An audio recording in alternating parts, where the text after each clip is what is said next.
Une multitude de gens étaient dans la région de Génézareth.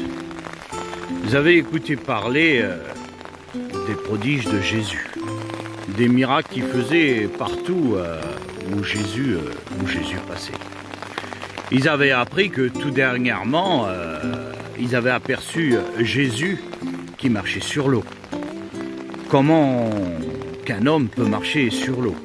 Quelle interrogation pour ces gens de cette région. Ils avaient appris aussi qu'il y avait une multitude de gens et que Jésus, avec 5 poissons et 2 pains, avait nourri cette multitude de personnes, cette multiplication de nourriture. La stupéfaction de voir un homme avec une telle renommée qui faisait des miracles, qui marchait sur l'eau, la multiplication de nourriture.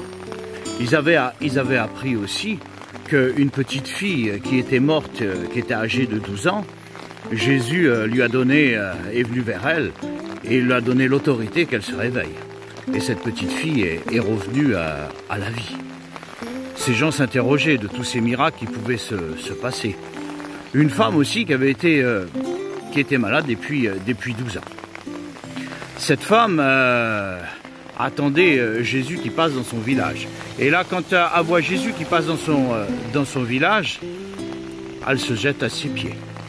Elle touche le bord de son vêtement. Cette femme est guérie instantanément. Quel est miracle spectaculaire. Ces gens se disaient, qui c'est de cet homme qui fait des guérisons comme ça? Là, on voit aussi qu'ils ont écouté parler que dans la région de Ghana, il y a un homme qui a une multitude d'esprits mauvais en lui. Jésus vient, et par autorité, Jésus chasse les esprits mauvais. Mais il dit qui est cet homme que les esprits mauvais lui s'y sont soumis. Les morts ressuscitent, les malades guérissent, mais nous, on veut l'écouter parler. On veut écouter parler de tous ces oracles que cet homme a à nous dire. Et voilà qu'ils apprennent que cet homme arrive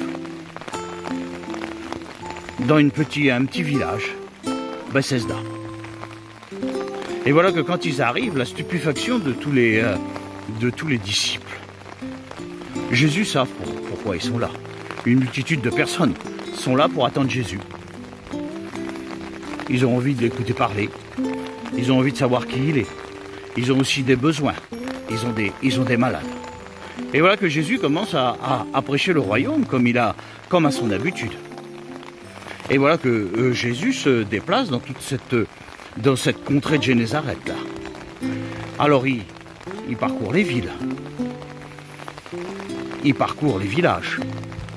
Il parcourt les campagnes. Et là le récit nous dit qu'une multitude de personnes ont soif de sa parole, mais aussi ont besoin de guérison.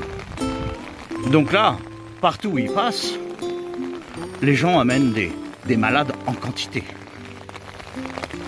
Étrange, ils les emmènent sur les places publiques. Ils ont écouté parler que cette femme qui était malade depuis 12 ans, la guérison, elle l'a obtenue en touchant le bord du vêtement de Jésus. Alors ces gens qui plaçons leurs malades sur les places publiques, il y en a tellement de quantité que quand Jésus passe à côté d'eux. Tous ces gens touchent le bord du vêtement de Jésus. Et le récit nous dit que quand ils touchent le bord du vêtement de Jésus, ils sont guéris instantanément. Un grand bouleversement dans cette contrée. Un grand bouleversement avait soif de la parole de Jésus. Si tu veux retrouver ce récit incroyable, mais pourtant vécu, tu peux le retrouver dans Marc, chapitre 5 et chapitre 6. Et je te dis, bonne lecture.